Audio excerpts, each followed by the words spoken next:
Alright, this is a quick addendum or PS to the last film, just to wrap up a couple items that probably ought to be wrapped up.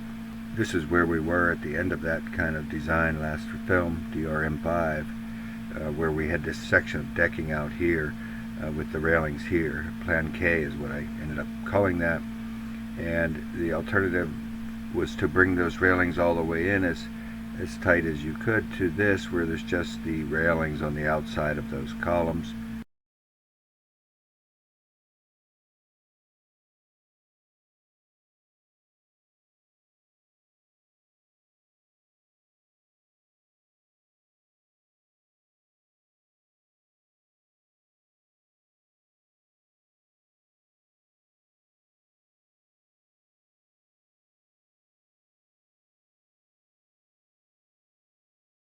Which was L, and really when you do that, all that rigmarole out here may as well just be eliminated and bring the railings all the way inside.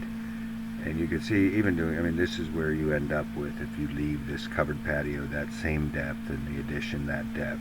This is the best we're going to do for clearance through here.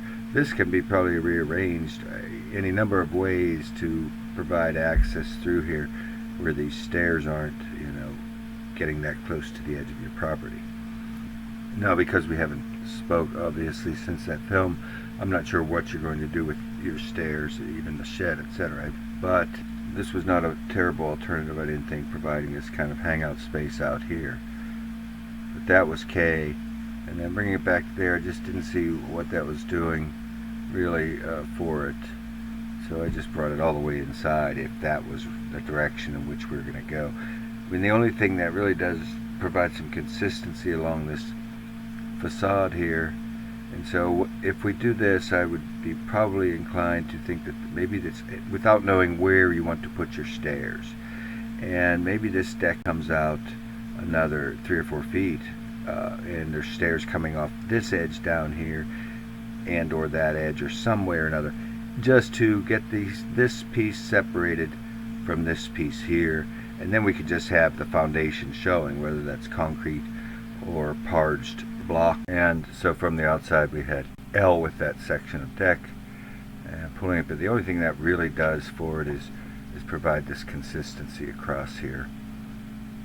But I also looked up these railings a little more extensively. Mainly I was looking for the spacing of these intermediate newel posts here. But you could see this is one system attached to the columns. Like this.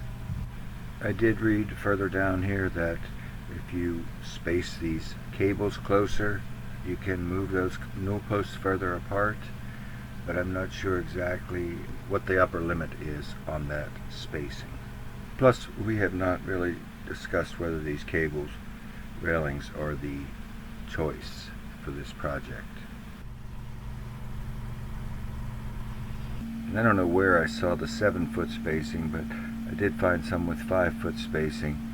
And so when I push this back here, you need these extra couple here, and there's a little bit of asymmetry going on the right side of this. But otherwise, yeah, you even need an extra one here to use most of these railing systems. Maybe there's a manufacturer that lets you stretch those cables further than 5 feet, but I haven't located it yet. And then here's just, for what it's worth, a quick walkthrough of this last structure.